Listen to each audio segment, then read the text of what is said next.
Olá, irmãos, boa noite, tudo bem? Que a paz e a graça do Senhor Jesus Cristo seja com todos vocês. Louvado seja Deus por mais uma live aqui, por mais essa oportunidade de estarmos aqui buscando Deus em comunhão com o Senhor e buscando transmitir a verdade presente, a verdade pura para os nossos tempos. Hoje é a terceira parte, né? Não vou me delongar aqui. A terceira parte desse estudo maravilhoso que estamos fazendo com o irmão Alex Pereira sobre as três mensagens angélicas. E a gente está acompanhando uma introdução histórica para que a gente possa entender aonde na história essa mensagem ela começa a ser proclamada. Então, hoje é mais uma parte desse estudo muito relevante, muito importante para a gente entender não só os princípios contidos nessas três mensagens, mas também a aplicação dela na história. Então, mais uma vez conosco está o irmão Alex. Eu vou aqui abrir a câmera dele para que a gente possa começar. Boa noite, irmão Alex, tudo bem? Tudo, graças e paz a todos. Graça e paz também, meu irmão. Então, meu irmão, sem mais delongas, né, para que você ganhe tempo aí, e você possa passar sua mensagem tranquilo. O irmão pode estar fazendo uma oração para nós, por gentileza? Sim, vamos orar. Pai nosso que estás nos céus, obrigado, Senhor. A nossa única salvaguarda está em Jesus Cristo. Não temos dignidade para abrir a boca em falar teu nome e nem na tua palavra, mas a nossa dignidade está no nosso Salvador. Que essa mensagem venha ajudar pessoas a salvarem-se do fogo eterno e dos enganos deste mundo mau. Pedimos pelo Santo Espírito e a purificação de todo o pecado. Em nome de Jesus, amém. Amém.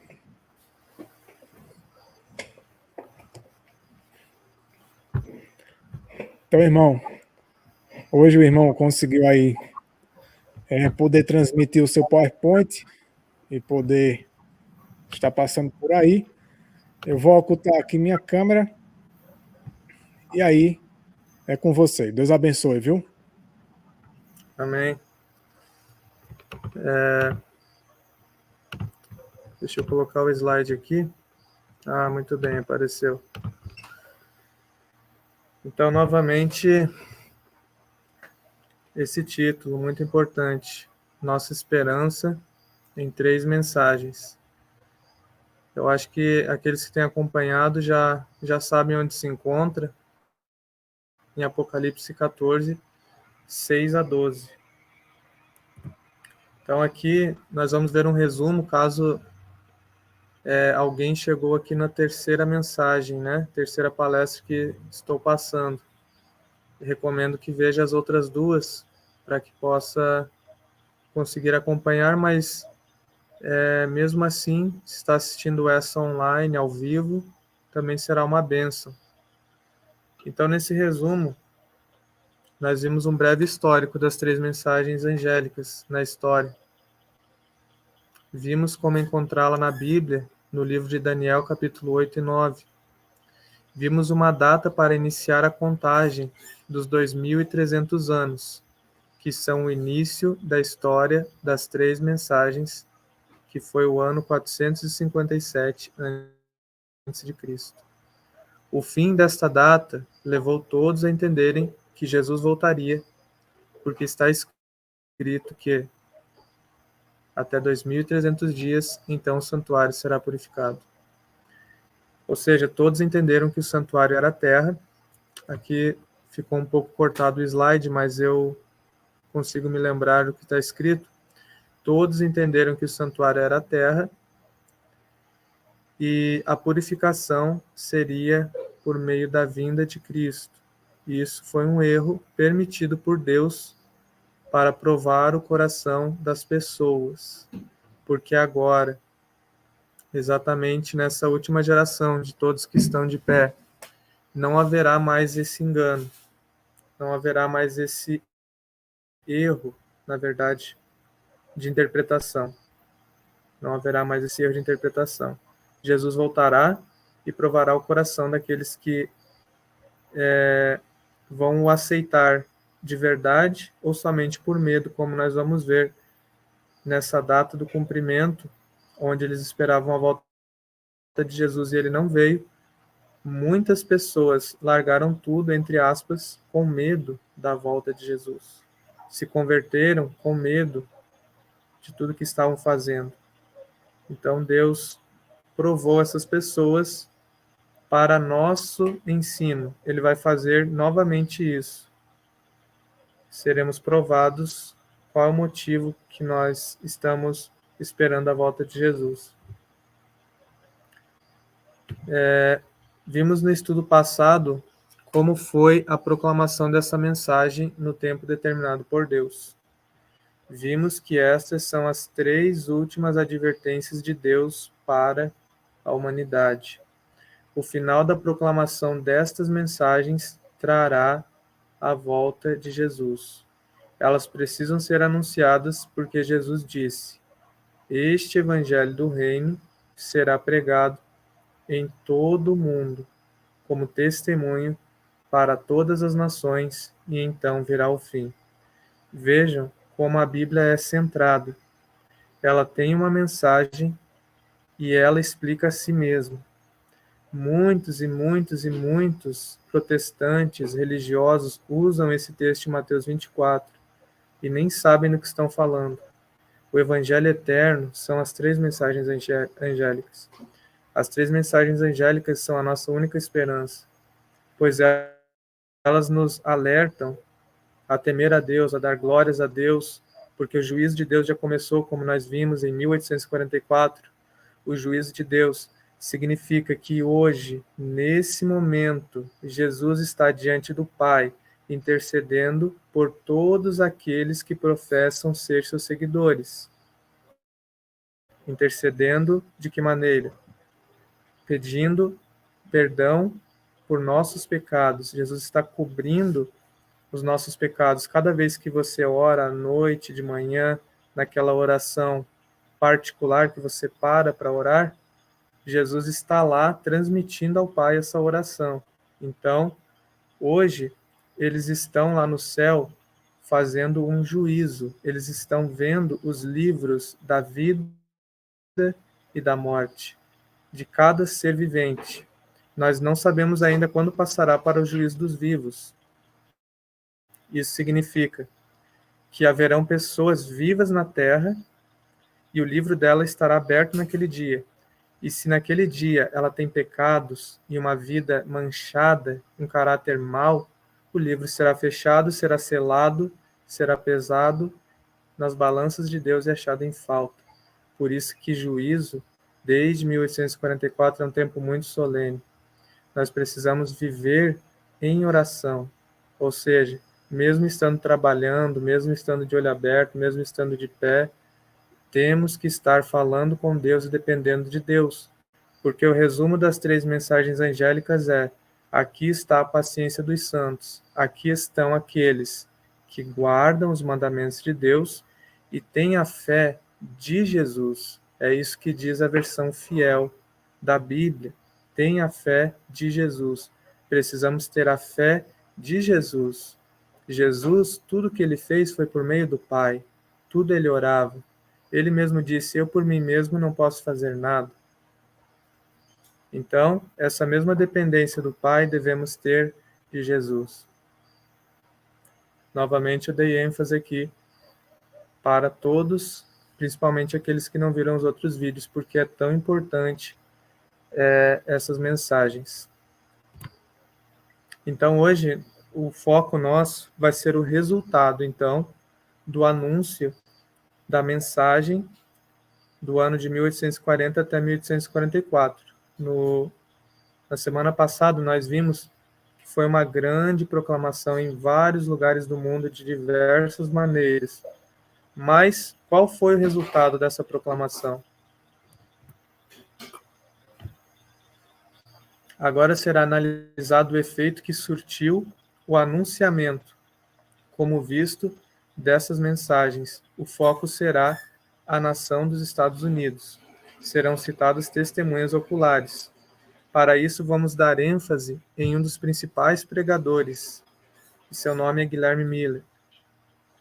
Então, eu dei essa explicação aqui porque, assim como as 3 mensagens angélicas, não posso simplesmente introduzir o nome desse homem como uma autoridade sem falar um pouco dele. Serão breves slides, qual falarei sobre ele. E o foco foi a nação dos Estados Unidos, porque é uma nação protestante, é uma nação onde o movimento foi maior daqueles que aguardavam o retorno de Cristo nessa época. Então, nós vamos conhecer um pouco sobre esse homem, Guilherme Miller. Então, citaremos primeiramente a pessoa de Guilherme Miller, tão destacado nos Estados Unidos que para muitos o movimento que aguardava a volta de Jesus é conhecido apenas como Millerismo. Então foi um destaque tão grande que eles intitularam o nome do movimento com o sobrenome deste homem, Guilherme. Então Guilherme Miller nasceu em Pittsfield, Massachusetts, em fevereiro de 1782. Em sua infância, foram manifestadas evidências de capacidade e força intelectual fora do comum. Uns poucos anos fizeram com que as capacidades e a força intelectual, se tornassem mais e mais evidentes, mais e mais notáveis, a todos que conviviam com ele. Possuía forte constituição física e um intelecto ativo e naturalmente bem desenvolvido, aliado a um caráter moral irrepreensível. Chegou a desfrutar das limitadas vantagens da escola local por apenas poucos anos, pois logo se admitiu, de forma geral, que suas realizações superavam as dos professores comumente empregados. Então, essa descrição é para nós vermos que tipo de pessoa que esse homem era. De forma alguma é para vangloriar. Se ele tem alguma boa qualidade, tudo isso vem de Jesus Cristo. Então, nesse próximo slide, um pouco mais sobre ele. Miller casou-se em 1802 e se estabeleceu em Putney, Vermont. Os homens com quem se associou, após mudar para Putney, a quem muito devia quanto a favores seculares, eram profundamente afetados por princípios céticos e teorias deístas. Então eu quero deixar as palavras bem simples aqui, para que até crianças entendam. Até onde eu li aqui, ele se casou, e então ele começou a se associar com pessoas que começaram a ceder favores seculares para ele. Então essa associação acabou manchando esse caráter tão peculiar que nós acabamos de ler. Céticos são pessoas que não creem em Deus, e deístas também são pessoas que creem em uma força criadora de todas as coisas, mas não Deus. E que os homens, o maior dom que os homens têm é o dom do raciocínio, o dom do pensamento. Então, Deus não se manifesta a partir de uma crença ou de um livro para os deístas, mas segundo o seu próprio raciocínio. Então, Deus para eles é o que eles pensam. Cada um faz o seu caminho, cada um faz o seu futuro, cada um faz o seu criador ou sua força, como queiram chamar. Então, eu não vou me demorar muito no que é deísmo, porque isso realmente não é relevante. Então, continuando o texto aqui, esses homens não eram homens imorais, então eles tinham aparência de piedade. Como grupo, eram bons cidadãos, geralmente de postura séria, humanitária e caridosa. No entanto, rejeitavam a Bíblia como padrão de verdade religiosa e se esforçavam por tornar plausível sua rejeição, procurando auxílio nos escritos de Voltaire, Hume, Volney, Paine, Ethan, Allen e outros. Miller estudou essas obras cuidadosamente. Com o passar do tempo, declarou-se deísta. É claro, né? Pela contemplação, somos transformados. Ele próprio afirmou que sua vida no deísmo abrangeu um período de 12 anos, começando por volta de 1804. Então, avançando ao ano de 1810, recebendo o encargo de capitão, entrou para o exército em 1810. Ao dele regressar do exército, mudou-se com a família para Lowhampton, Nova York, a fim de começar ali a ocupação de fazendeiro em 1812. Nesse trabalho, possuía mais tempo livre para leitura. Descobriu que sua visão deísta não lhe dava qualquer garantia de felicidade após a vida presente, para além do túmulo. Tudo era escuro e sombrio. Cito aqui, então, as suas próprias palavras. Isso aqui foi o que Miller falou. O deísmo não preenchia o seu coração. Então, ele citou essas palavras aqui. A aniquilação era uma ideia desanimadora e depressiva, e prestar contas seria a destruição certa para todos. Devemos concordar, né? Os céus eram como bronze sobre minha cabeça, e o chão como ferro sobre meus pés. Eternidade, o que era? E a morte, por que existia? Quanto mais raciocinava, mais longe me achava da explicação. Quanto mais pensava, mais difusas eram minhas conclusões. Tentei parar de pensar, mas meus pensamentos não queriam ser controlados.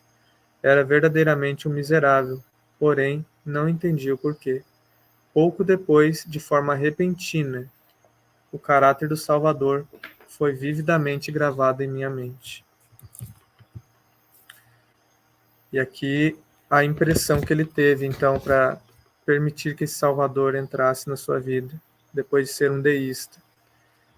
Tive a impressão de que fosse possível existir um ser tão bom e compassivo, a ponto de ele próprio expiar nossas transgressões, ou seja, expiar é cobrir, né? Tomar o lugar das nossas transgressões, e assim nos salvar de sofrer a punição do pecado. Senti imediatamente quão amável seria um ser assim, e imaginei poder lançar-me em seus braços e confiar em sua misericórdia. Então, depois de raciocinar um pouco, a gente vê o passo a passo aqui da vida do Miller, né? Depois de deixar a vida agitada de capitão do exército, Deus ele foi insinuando para Miller para ver se ele aceitava. Ele acabou aceitando e indo aonde o Senhor mandava, até que chegou a ser um fazendeiro. Olha que bênção, um fazendeiro. E ali, como um fazendeiro, ele conseguiu tempo para ouvir a Deus. Então, pode ter certeza que Deus hoje, ele apela para você e para mim. Miller não foi um predestinado, ou seja, não foi um escolhido, custe o que custar. A gente vê isso muitas vezes na Terra. As pessoas não sabem o que falam. Que isso era para acontecer, seja o que for, era para acontecer. Isso não é bíblico. Então, nós fazemos o nosso futuro. Deus, ele insinua, ele pede, ele dá sinais. Se a gente ceder, então a gente anda nos caminhos dele. Se a gente continuar teimando, vai ser da forma contrária. Então Miller foi cedendo, foi entendendo que deísmo ou qualquer outra religião não servia. Ele gostaria de um Salvador. Então aqui vamos já avançar para a conversão de Miller.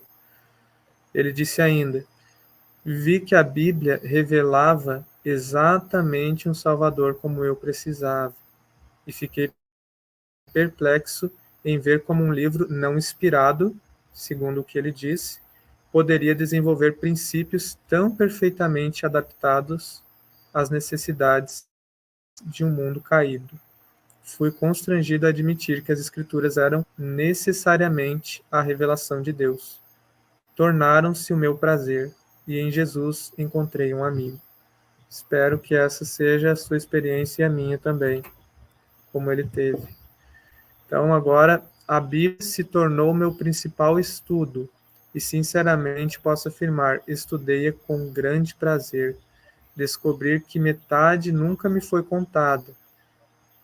Perguntei-me por que não havia visto antes sua beleza e glória, e fiquei surpreso de que a pudesse haver rejeitado. Então, deísmo, Miller ele não aceitava a Bíblia, né? Mas sim a razão. Então, aqui eu resolvi destacar o método que ele estudou a Bíblia depois de ser um deísta.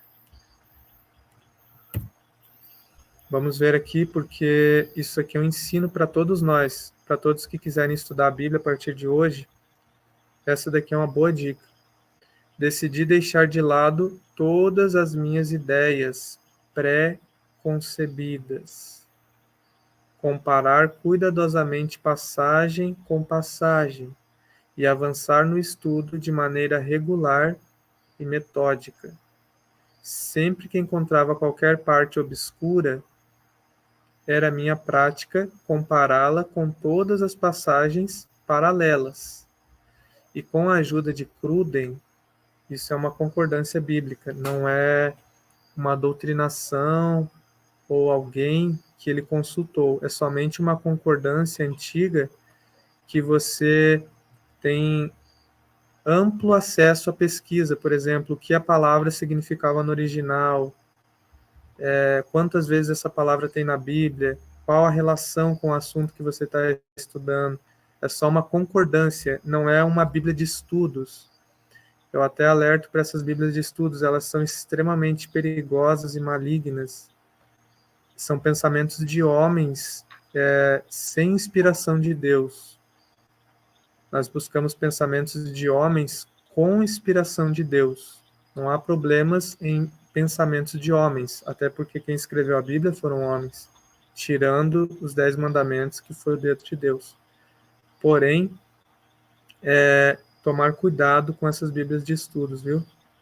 Prestar bem atenção nessas dicas que Miller nos deixou, comparar as escrituras para ver se é verdade. Então, continuando o texto, examinava todos os textos bíblicos em que fosse encontrada qualquer palavra relevante ao texto obscuro. Foi assim que prossegui com o estudo da Bíblia pela primeira vez, lendo-a de forma atenta, por um período de mais ou menos 2 anos, e fiquei totalmente convencido de que ela é o seu próprio intérprete. Que experiência, né? De um homem da antiguidade. Eu destaquei ali, lendo-a de forma atenta. Muitos não dão a mínima chance para a Bíblia. Como ele disse ali, encontra um texto obscuro, já não quer saber o significado, não lê de forma atenta, lê por obrigação, ou lê sem vontade. É claro que não vai encontrar a Deus. A Bíblia, ela é um tesouro que nós devemos cavar como um tesouro escondido. Procurar, procurar, procurar, até encontrar aquilo que nós queremos, que é o caminho. Então, olha só que interessante o que Miller disse no final em vermelho. Ela é o seu próprio intérprete. A própria Bíblia se garante, não precisa de interpretações de ninguém. Aqui um pouco mais sobre ele.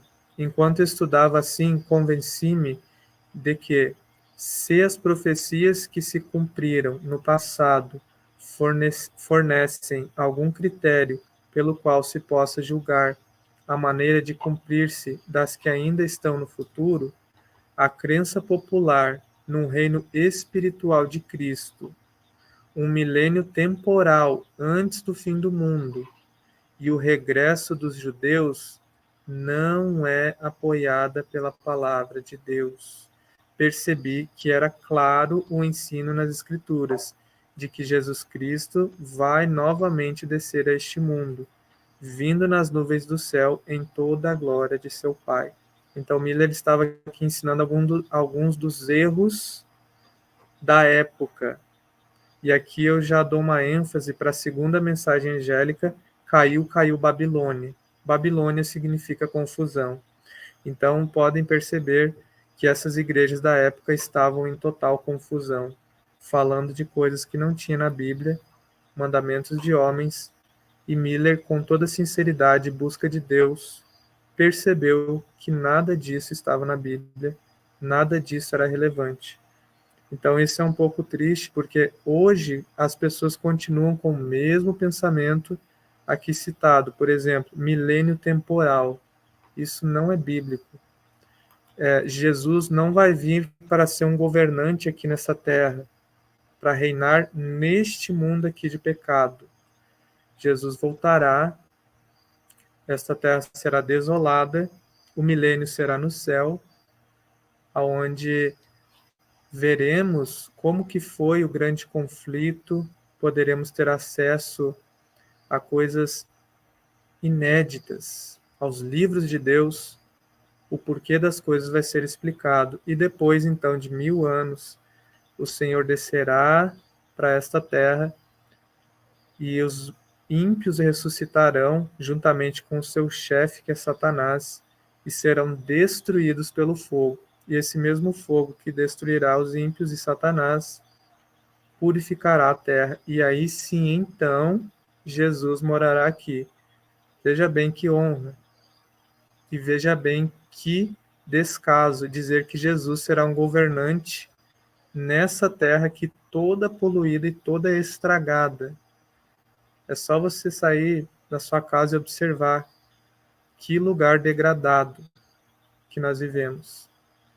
Jesus não será governante de cidades como essas que nós vemos, mas sim da cidade celestial.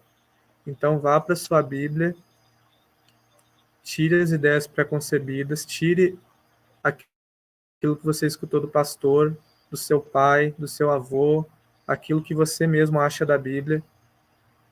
Vá e leia a Bíblia, leia a palavra de Deus e deixe que ela explique-se a si mesma. Essa é a nossa dica, minha e de Miller. Então aqui, continuando, senti prazer em estudar passagens que traziam ensinamentos que antes não imaginava poder encontrar nas Escrituras. Comecei a estudá-las sem nenhuma expectativa de descobrir o tempo da vinda do Senhor. No início, mal pude acreditar no resultado a que havia chegado, mas a evidência me sobreveio com tal força que não pude resistir a minhas convicções.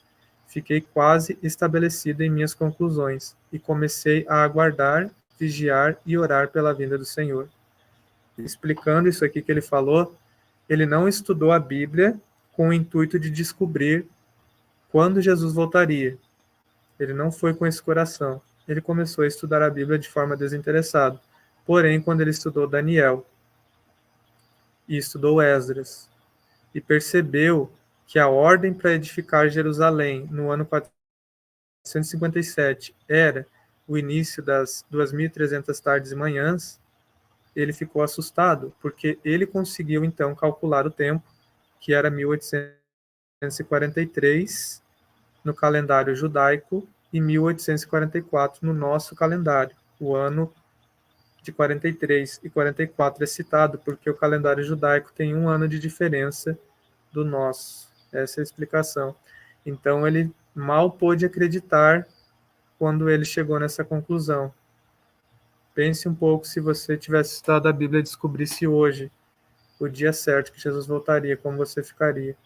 Então, foi assim que Miller ficou. Continuando o texto aqui na palavra novamente, vou ler. Novamente ele diz: acreditei nisso, e imediatamente ficou impresso em minha mente o dever de publicar essa doutrina, a fim de que o mundo pudesse crer e se preparar para encontrar o juiz e noivo em sua vinda. Não preciso contar aqui em detalhes minhas longas e penosas provações. Basta dizer que, depois de certo número de anos, fui compelido pelo Espírito de Deus, pelo poder da verdade e o amor às almas, a tomar minha cruz e proclamar essas coisas ao mundo moribundo e a perecer. Então aqui, fechando essa parte, este foi um breve resumo da vida de Guilherme Miller. Tá? Eu aconselho que leia os livros sobre a história dele, todo o contexto, tudo vai ser muito importante para você, para mim. Foi só um breve resumo sobre a vida dele. E por que eu citei esse resumo? Somente para dar crédito quando este homem for citado, para podermos perceber a sua vida genuína em agradar ao nosso Deus. Então foi para isso que eu citei ele como uma autoridade.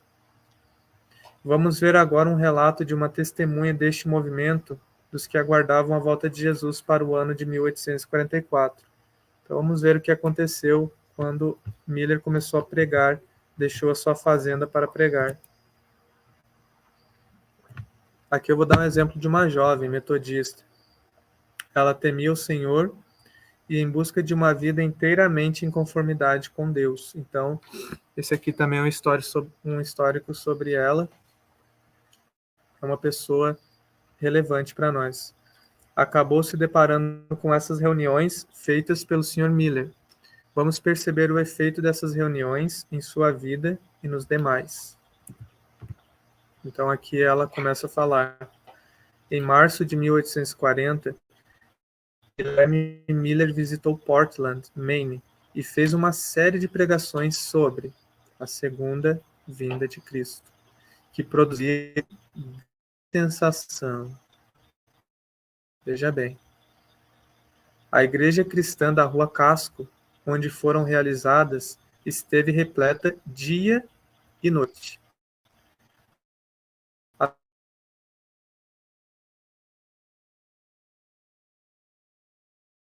A poder do Espírito do Deus, não somente na cidade, se manifestou grande interesse, pois pessoas do campo afluíam dia após dia, trazendo cestas com seu lanche e permanecendo desde a manhã até o final da noite, até o final da reunião da noite.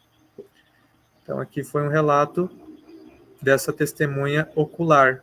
Nós vimos a mensagem que Miller trazia, era a mensagem mais relevante para os anos de 1800 em diante, a volta de Cristo. Assim como nós também hoje devemos dar essa mensagem para as pessoas. E aqui a gente pode ver que Guilherme Miller seguiu esse conselho da Bíblia e o resultado foi certeiro. Pessoas e pessoas interessadas vinham da cidade, do campo, ficando de manhã até a noite. Então, continuando o relato dessa jovem, diz assim: em companhia de minhas amigas, assisti a essas reuniões e ouvi o alarmante anúncio da volta de Cristo para 1843. Apenas uns poucos anos no futuro. Como você ficaria se alguém pregasse hoje, né, o Espírito Santo te desse testemunho que 2024 Jesus voltaria? Eu acredito que aconteceria o mesmo que aconteceu aí. A maioria, com medo, se voltaria dos seus erros e procuraria fazer obras, né? Fazer o que é certo. Mas a Bíblia revela que isso é impossível. Homens não conseguem fazer as coisas por medo. Nós temos que fazer as coisas porque odiamos o pecado e porque o pecado é que crucificou a Jesus. Nós precisamos entender a malignidade do pecado. E isso vai produzir em nós uma ação, mas sim respeito a Deus e vontade de fazer o que é certo. E Ele operará em nós. O Sr. Miller apresentou as profecias com uma precisão que convencia o coração dos ouvintes. Detinha-se a tratar dos períodos proféticos e apresentava muitas provas para confirmar seu ponto de vista. Seus apelos e advertências solenes e poderosos, feitos àqueles que não se achavam preparados, deixavam assustada a multidão. Então, veja, eu gostaria muito de focar nisso, porque essa história que eu estou contando não é simplesmente para ser uma história, é para despertar você e ver que você tem que fazer a mesma coisa. Veja a luta e o sofrimento que essas pessoas passaram. E essa tocha foi passada para as gerações futuras. Hoje está nas suas mãos, na minha, também fazer a mesma coisa, também carregar a vergonha, porque a cruz de Cristo, né? Porque assim, essa mensagem proclamada hoje, ela não é diferente. Existem zombarias, brincadeiras e uns poucos que conseguem se apoderar dela e crer. Então, veja o que essa mensagem produz no pecador. Assusta. Assusta. Então, na igreja que você está indo, está sendo proclamado esse tipo de mensagem, temei a Deus e dar-lhe glória, ou será que você vai lá e sai mais vazio do que entrou? Pense nisso, porque a salvação é individual. Você vai ter que dar contas, eu vou ter que dar contas sozinho para Deus. Ninguém vai poder nos ajudar naquele grande dia que se aproxima com velocidade incrível. Está muito perto. O dia do Senhor está perto, como diz lá em Sofonias. Continuando então, o relato dessa jovem, efetuaram-se reuniões especiais em que os pecadores podiam ter oportunidades de buscar a seu Salvador e preparar-se para os terríveis acontecimentos que breve ocorreriam. Terror e convicção espalharam-se por toda a cidade. Realizavam-se reuniões de oração e havia um despertamento geral entre as várias denominações, pois todos sentiam, uns mais e outros menos, a influência do ensino da próxima vinda de Cristo. Eu não sei até onde chegará esse vídeo ou quantos estão assistindo, mas eu faço um breve comentário desse, entre aspas, reavivamento que aconteceu há algumas semanas. Eu só gostaria que comparasse esse reavivamento que eu estou falando aqui com esse outro, para nós vermos o que é de Deus e o que não é, e que o Espírito de Deus nos deu entendimento. Qual é a mensagem que estava sendo pregado nesse reavivamento nos Estados Unidos que teve semana passada ou semana retrasada? Será que era a mensagem temei a Deus? Será que era caiu Babilônia, aquele que adorar a besta? Será que era uma mensagem que nos manda obedecer a Deus? Ou será que era amor mundano, choros e pecadores com a consciência pesada? Pensar bem nisso, para não sermos enganados. Mateus 24, qual nós vamos estudar um pouco mais além, uns pontos, a primeira coisa que Jesus diz é: cuidado para que nenhum homem vos engane. Então, não é à toa que as 3 mensagens angélicas são chamadas de plataforma da verdade. Você quer subir nessa plataforma? Então estará seguro. Se você descer da plataforma da verdade, você vai ser chacoalhado pelos ventos de doutrina. Isso em várias denominações, de diversas maneiras, existem hoje ventos de doutrina. Então, tomar muito cuidado. Continuando aqui, essa introdução que a gente está fazendo do relato dessa jovem, interessante também citar esse princípio de Miller, que é um princípio da Bíblia, justiça e misericórdia. Ele não apenas disse, Jesus está voltando e deixou os pecadores paralisados. Foi feito um movimento de oração, foi chamado a arrependimento, foi ensinado como fazer as coisas, e isso gerou um grande movimento que parou toda a cidade de onde ele estava pregando. Então é importante a mensagem ser assim misturada com a justiça de Deus e a misericórdia de Deus, que ainda hoje nós podemos desfrutar. Agora, continuando o texto, quando os pecadores foram convidados a ir à frente para o lugar daqueles que desejavam auxílio cristão especial, centenas atenderam ao apelo. E eu me coloquei entre os que buscavam aquele auxílio. Pensava, porém, que jamais me poderia tornar digna de ser chamada filha de Deus. A falta de confiança própria e a convicção de que seria impossível fazer com que alguém compreendesse meus sentimentos impediam-me de buscar conselho e auxílio de minhas amigas cristãs. Assim vagueava desnecessariamente em trevas e desespero, enquanto elas, sem conhecer o meu íntimo, ignoravam completamente o meu estado. Quantos hoje nas igrejas não vivem assim, não é? Querem uma resposta, querem um Deus, querem uma solução, mas às vezes aquele que está ao lado, que mora com você, não é uma pessoa indicada, porque não vai entender nada. Realmente, precisamos da verdadeira mensagem. Então aqui ela fala sobre uma reunião que ela teve com o seu irmão. Certa noite, meu irmão e eu estávamos voltando para casa após um encontro onde havíamos ouvido a mais impressionante palestra sobre. Foquem nisso. O que eram as palestras dessa época? O vindouro reino de Cristo. Não tem nada mais importante do que isso. Seguida de um fervoroso e solene apelo dirigido a cristãos e pecadores, rogando-lhes que se preparassem para o juízo e a vinda do Senhor. Meu coração agitou-se pelo que ouvi, e tão profunda foi minha convicção que temi não ser poupada pelo Senhor.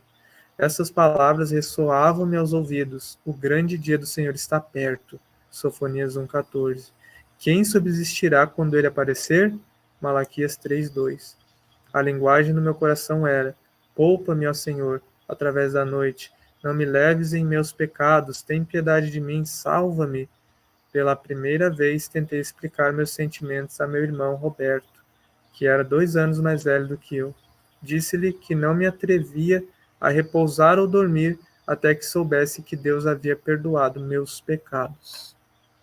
Olha, eu poderia finalizar a mensagem com isso aqui, mas eu vou continuar porque meu intuito é que a gente possa passar para a parte prática do que é temer a Deus, o que é dar-lhe glória, mas uns pontos a gente tem que falar aqui. Veja bem, você que prega a Bíblia, alguma coisa assim. Olha a responsabilidade que você tem. Imagina se essa jovem, ela estava para se suicidar. Aí, a última vez que ela vai na igreja, aí ela chega lá, vê gritos, pessoas se jogando no chão, ou umas igrejas mais formalistas e falsas, vê aqueles cultos de músicas emocionais, vê risadas, piadas com a palavra de Deus. Aí, quando decide abrir a Bíblia, fala de coisas sem a mínima relevância, uma pessoa que não tem poder nenhum. Então, e aí essa jovem sai e não achou a salvação, as igrejas não tem nada para ela, ela vai lá e se suicida. Já pensou nisso? O sangue que irá carregar? Então, olha o que produz essa mensagem na vida de uma pessoa. Faz a pessoa temer, faz a pessoa orar a noite inteira, faz a pessoa querer ser salva. E onde estão esses pregadores hoje? Onde está essa mensagem hoje? A Bíblia exorta em Romanos capítulo 12, culto racional. Nós devemos entregar a Deus um culto de razão, de saber o que está fazendo, não um culto emocional. Hoje, em toda denominação, em geral, o culto é emocional, igual droga. Você vai lá e se emociona, depois tem que voltar de novo. Então, a exortação aqui desse estudo: pregue a vinda de Cristo. Pregue quão perto está. Pregue a palavra de Deus e não a mentira, pois pagará preço caro aquele que tem uma Bíblia e não prega com autoridade, mas sim como os fariseus, sem saber o que está dizendo. Então essa é a exortação que eu faço com esse texto. Então aqui, olha só o que aconteceu quando essa jovem chegou em casa. Chegando em casa, passei a maior parte das longas horas da noite em oração e lágrimas. Uma das razões que me levou a esconder meus sentimentos dos amigos foi o temor de ouvir palavras de desencorajamento. Minha esperança era tão pequena e minha fé tão fraca que temi que, se alguém soubesse de minha condição, eu imergiria em desespero. Entretanto, eu ansiava por alguém que me dissesse o que fazer para ser salvo, que passos dar para encontrar meu Salvador e entregar-me inteiramente ao Senhor. Achei que ser cristão era algo muito elevado e que isso requeria esforço especial de minha parte. Esse foi o produto da mensagem do terceiro anjo. Aqui mais um pouco da experiência dessa jovem. Em junho de 1842, o Sr. Miller fez sua segunda série de conferências em Portland. Considerei grande privilégio haver assistido a essas conferências, pois eu caíra em desânimo e não me sentia preparada para encontrar-me com meu Salvador. Essa segunda série criou na cidade muito mais agitação do que a primeira. Com poucas exceções, as várias denominações fecharam as portas de suas igrejas ao Sr. Miller. Muitos pregadores nos vários púlpitos procuravam expor os pretensos erros fanáticos do conferencista, no caso o Sr. Miller, mas multidões de ouvintes ansiosos assistiam às suas reuniões, e por falta de lugar, muitos ficavam sem poder entrar. A congregação ficava silenciosa e atenta, contrariamente ao seu hábito. O estilo de pregar do Sr. Miller não era floreado nem retórico. Ele apresentava fatos claros e surpreendentes que arrancavam os ouvintes de sua despreocupada indiferença. No decorrer da pregação, confirmava suas declarações e teorias com provas das Escrituras. Acompanhava suas palavras um poder convincente, que parecia assinalá-las como a linguagem da verdade. Então, essa foi a experiência que essa pessoa teve com as mensagens do irmão Miller. Mensagens essas que você e eu, caso o Senhor deixe claro que estamos sendo chamados a dar, podemos fazer com grande poder, se nós entendermos a importância que é isso. Então, essa jovem, ela era metodista, e aqui uma última parte sobre a vida dela. Voltando um pouco nesse slide, você pode perceber que essa segunda série, ela criou na cidade muito mais agitação do que a primeira. E com poucas exceções, as várias denominações, presbiterianos, batistas, metodistas e por aí em diante, fecharam as portas da igreja, Sr. Miller. Isso é inacreditável, porque qual era a mensagem do Sr. Miller? A volta de Jesus. A volta de Jesus. Então, hoje não é diferente. Essas três mensagens não são pregadas porque elas não têm espaço em igrejas. Os homens preferem o favor dos homens, preferem a aparência de piedade, sem o poder da verdade. Então, se hoje nós fizermos isso, essas mensagens elas incomodam, elas despertam, e isso não é interessante para aqueles que não são santificados. Então, acontecerá a mesma coisa. Se pregarmos hoje a volta de Cristo, a maioria não irá aceitar, porque amam este mundo. Então, nós precisamos dar essa mensagem para que Jesus venha e prove todos os corações. Então, nós vamos ver essa experiência. A jovem metodista ousa proclamar a volta de Cristo a seus irmãos. Então, aqui uma experiência dela. A família de meu pai, de quando em quando, frequentava a igreja metodista e também as reuniões para estudos realizadas em casas particulares. Uma noite, meu irmão e eu fomos à reunião de estudos. O pastor que a devia presidir estava presente. Quando fui convidada para falar, levantei-me com o espírito livre, com o coração cheio de amor e paz. Contei a história do meu grande sofrimento sob a convicção do pecado e como finalmente receber a bênção que havia tanto procurado. Então ela procurava completa conformidade com a vontade de Deus. E exprimi minha alegria nas boas novas da breve vinda de meu Redentor para levar seus filhos ao lar. Então ela contou isso na igreja, que interessante. Vamos ver o que aconteceu. Em minha simplicidade, eu esperava que meus irmãos e irmãs metodistas compreendessem meus sentimentos e se alegrassem comigo, mas fiquei desapontada. Muitas irmãs suspiravam e moviam suas cadeiras ruidosamente, voltando-me as costas. Eu não podia imaginar nada que houvesse dito para ofendê-las, e falei com brevidade, sentindo o frio ambiente de sua desaprovação. Quando acabei de falar, o pastor B perguntou-me se não seria mais agradável viver uma longa vida de utilidade, fazendo bem aos outros, do que vir Jesus imediatamente e destruir os pobres pecadores. Repliquei que anelava a vinda de Jesus, então o pecado teria fim e desfrutaríamos para sempre a santificação, sem que houvesse o diabo para nos tentar e transviar. Então, o pastor aqui, ele amava a terra, né? Ele não queria a volta de Jesus nessa versão bíblica, de destruir tudo, juízo, destruir os pecadores. Ele preferia a volta de Jesus adaptada, a qual ele tinha ensinado e recebido ensinamento, que é um Jesus que vem ser tipo um presidente da Terra, como eu falei no início, né?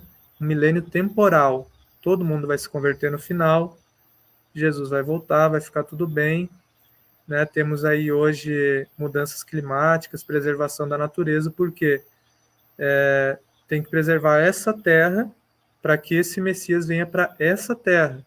Ou seja, o que ensinam é que Deus não é capaz de criar outro lugar. Precisa se preservar essa terra. E isso, como nós vimos, não existe na Bíblia. Então, que pena, né? Quando essa jovem falou que estava feliz e aguardando as boas novas da breve vinda de Cristo, o pastor, então, não gostou, e nem as irmãs da igreja.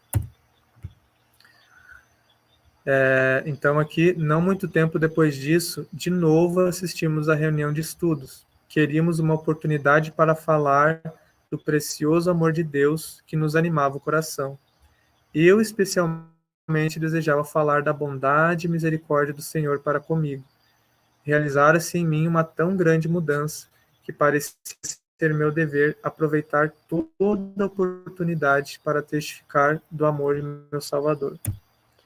Ao chegar a vez de falar, relatei as evidências que provavam que eu fruía o amor de Jesus e olhava para a frente com alegre expectação de logo encontrar o meu Redentor.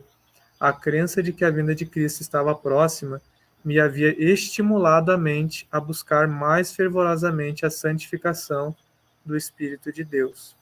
Nesse ponto, o dirigente da classe interrompeu-me dizendo: você recebeu a santificação pelo metodismo.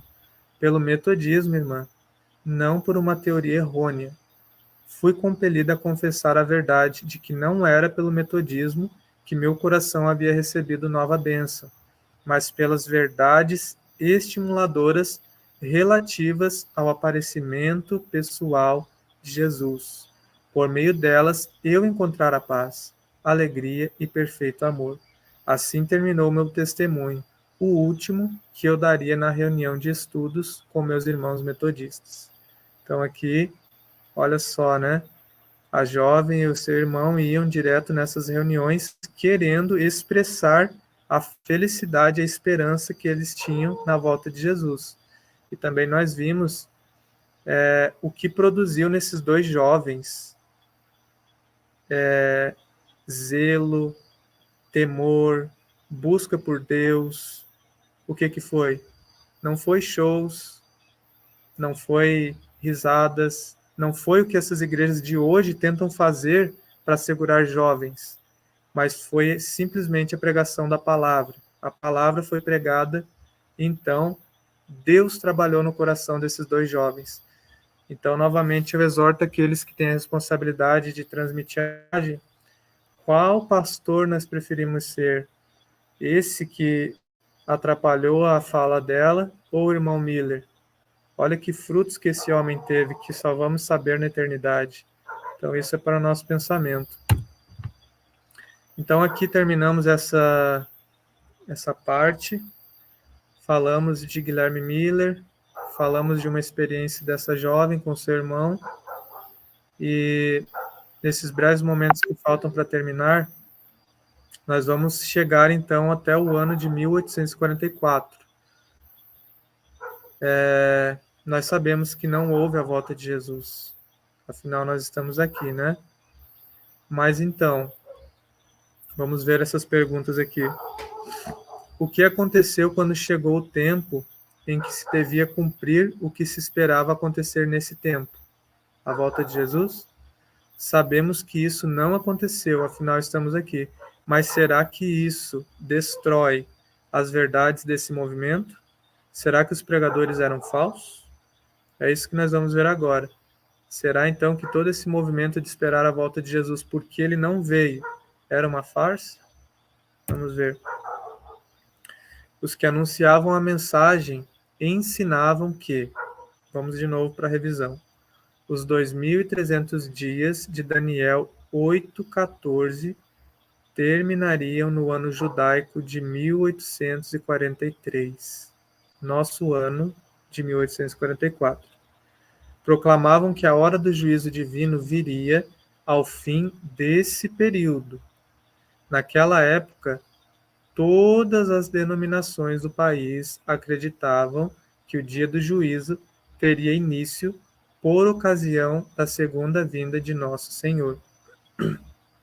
Assim, facilmente veremos que os crentes no advento de Cristo criam que o Senhor viria no fim daquele período profético, previsto para encerrar-se próximo a 21 de março de 1844, o último dia do ano natural judaico de 1843. Eles consideravam o último dia de março ou dia 1º de abril de 1844 como o momento em que o Salvador poderia vir. Então, nós encostamos aqui no nosso estudo no ano esperado, 1844. E aqui nós acabamos de receber mais um resumo da explicação, o que é que eles pregavam nessa época, o cumprimento dos 2.300 anos, que resultaria na volta de Jesus.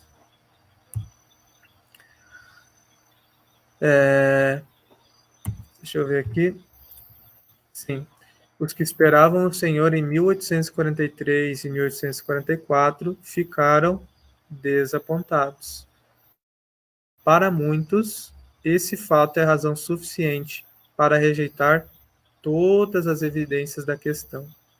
A igreja judaica se desapontou quando, ao fim do ministério de João Batista, Jesus se apresentou como o Messias prometido.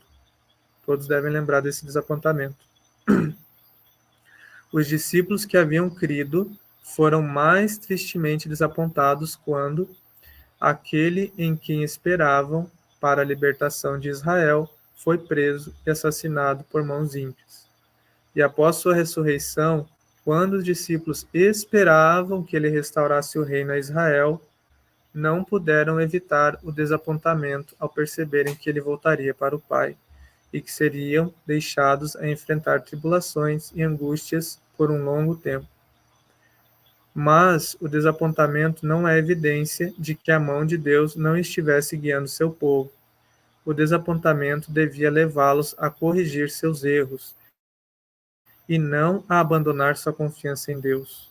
Foi por causa do desapontamento no deserto que os filhos de Israel negaram tantas vezes a direção divina. Eles nos servem como advertência, a fim de que não caiamos seguindo o mesmo exemplo de incredulidade. Então aqui ficou um bom resumo final sobre essa questão.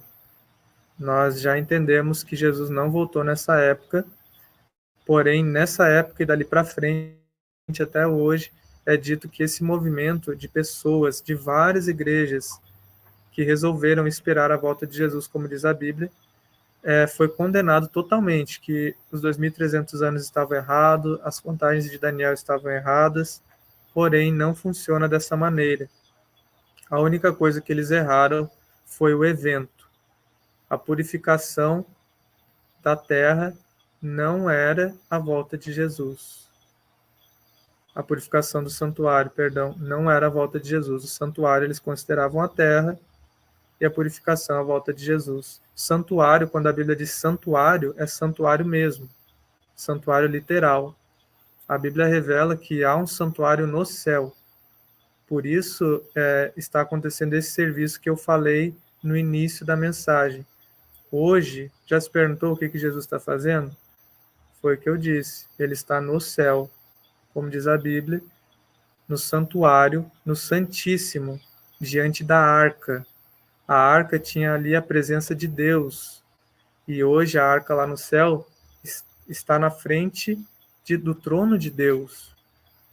Então, Jesus está fazendo esse trabalho hoje, é um dia solene para todo vivente, que não seja achado em falta, porque o juízo já começou há muito tempo.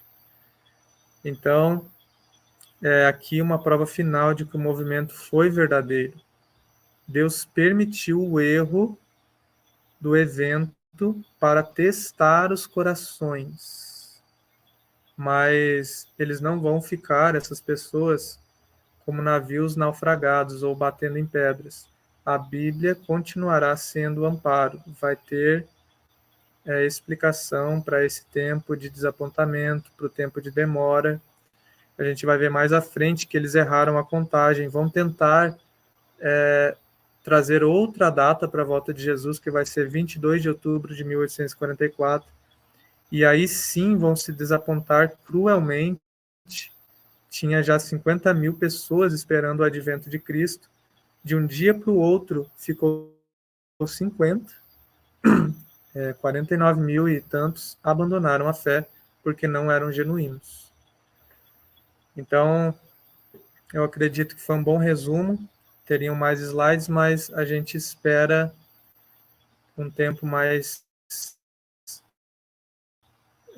tranquilo para estudar com mais calma os outros assuntos. O resumo de hoje foi esse, a história de Guilherme Miller,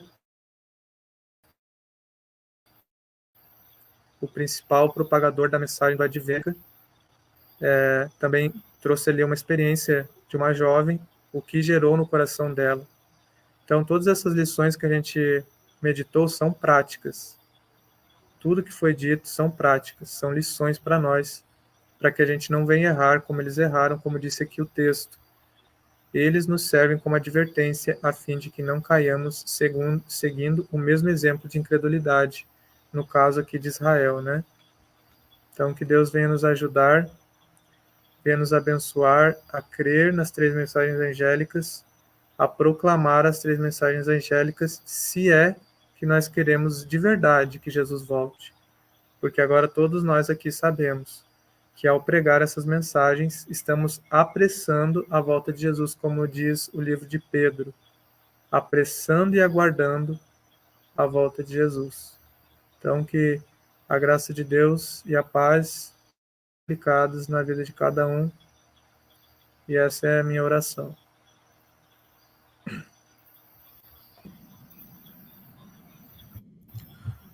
Então é isso. Agradeço mais uma vez, irmão Alex. Essa história é uma história muito importante para a gente, né? Traz lições muito É sérias muito e importante. é muito impactante, né, para a nossa vida. E como é diferente, né? Como tudo começou e como a gente caiu do primeiro amor, né? Ah, sim. Que essas mensagens nos tragam arrependimento. A porta está aberta hoje. Se Deus tocou o nosso coração, irmãos, a nossa salvação está entre nossos joelhos. Dobremos os joelhos e reconheçamos a nossa miséria e peçamos a misericórdia de Deus enquanto ainda está aberta a porta. Não sabemos por quanto tempo estará aberta. Então, nós podemos orar que Deus crie em nós um coração puro, uma mente pura, e Ele vai cumprir a sua palavra, certamente Ele cumprirá. Essas mensagens, como a gente viu, não são para desespero, são para acordar, despertar do sono mortal que todos os religiosos vivem. Que Deus tenha misericórdia de nós. É verdade, é. Temos estado em um comodismo muito intenso, né? E a mornidão, ela tem sido assim tão confortável para a maioria. E, assim, principalmente aqui no nosso país, a maioria das pessoas, elas terceirizam demais o conhecimento e a salvação, né? Sim, Elas terceirizam, né? Elas entregam suas vidas, suas consciências nas mãos dos homens. E que Deus tenha misericórdia para que as pessoas despertem de que estão fazendo um grande mal. Que sim, com procurem certeza. se aprofundar na palavra de Deus, porque o Espírito Santo é quem irá nos guiar a toda a verdade, né? Os homens, a Sim, tendência é nos desviar da verdade, infelizmente. sim, Com exceção de alguns poucos, né? Que Deus consegue guarida em suas mentes para serem guiados e ajudar outros a se voltarem para Deus através da palavra dele, né? sim. Olha, a palavra ela é viva e eficaz. Se a gente quer saber se alguém é da verdade, a Bíblia diz lá em 1 João, qual é o espírito demonstrado, qual as ações, as obras demonstradas dessa pessoa que está proclamando a mensagem. E que Deus nos ajude a manter, sabe, o são raciocínio, porque é algo tão grave. Eu gostaria que as pessoas entendessem essa mensagem, porque é vida ou morte, sabe? Cada um vai dar contas naquele dia, não vai existir ninguém mais para interceder por você. Então, a Bíblia diz no livro de Hebreus: se hoje ouviste a minha voz, não endureçais o vosso coração. Não acredite nas suas ideias preconcebidas. Não acredite nas suas crenças religiosas. Faça como Guilherme Miller. Deixe isso de lado e pergunte o que a Bíblia diz. E se entregue para a convicção.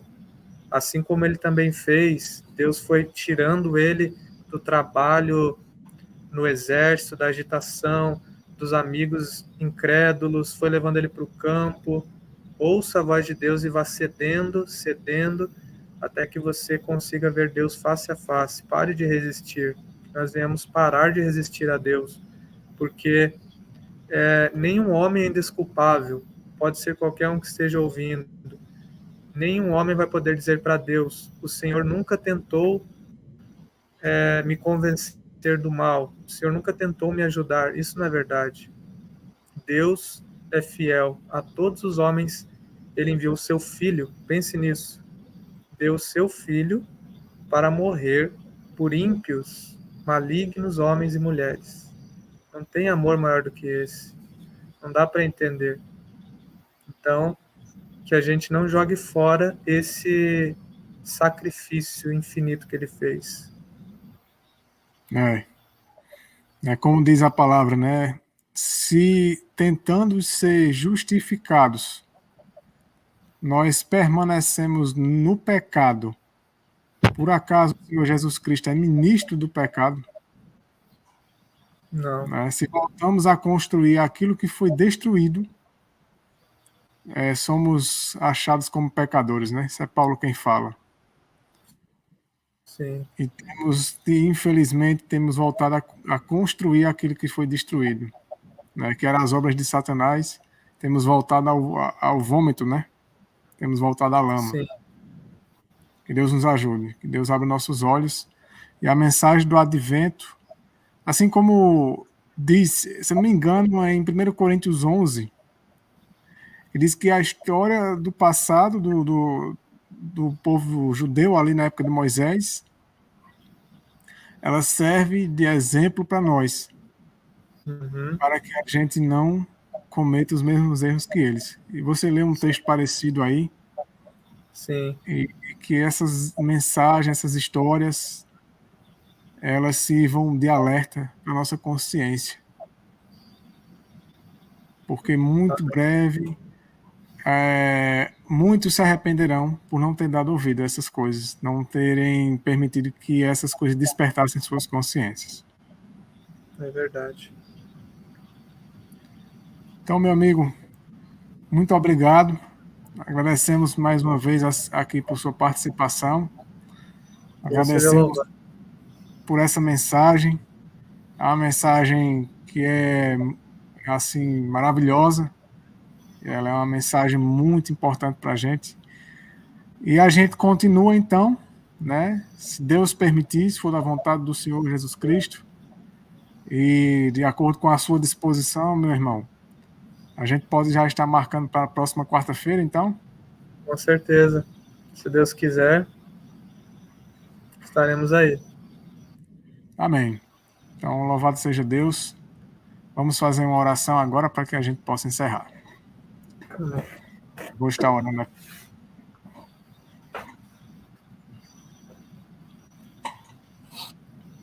Oremos. Senhor Deus eterno, em nome do Senhor Jesus Cristo, nós te oramos.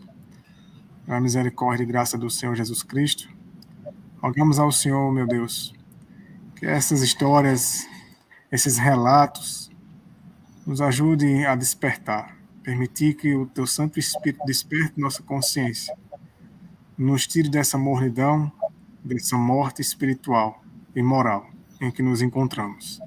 Nos reaviva, assim como os ossos secos daquele vale que o Senhor mostrou a Ezequiel.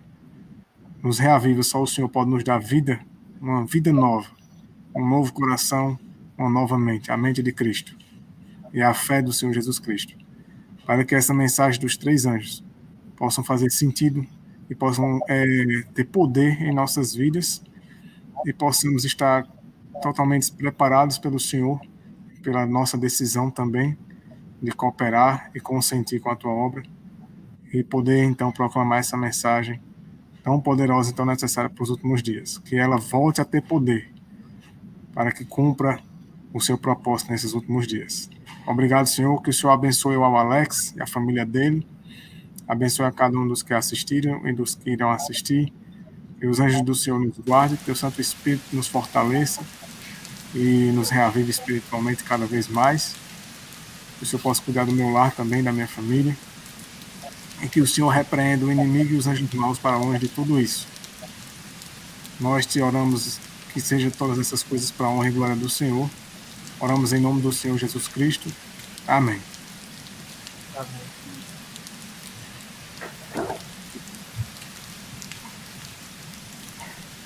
Então, meus amigos, meus irmãos, Deus abençoe a todos. Tenham uma ótima noite. Uma ótima noite aí para você, Alex, e sua família. Deus esteja guardando você. Um ótimo Amém. Um ótimo restante de semana. E na próxima semana a gente se encontra aqui novamente, se Deus quiser. Até a próxima, então. Boa noite. Deus seja louvado. Amém. Boa noite.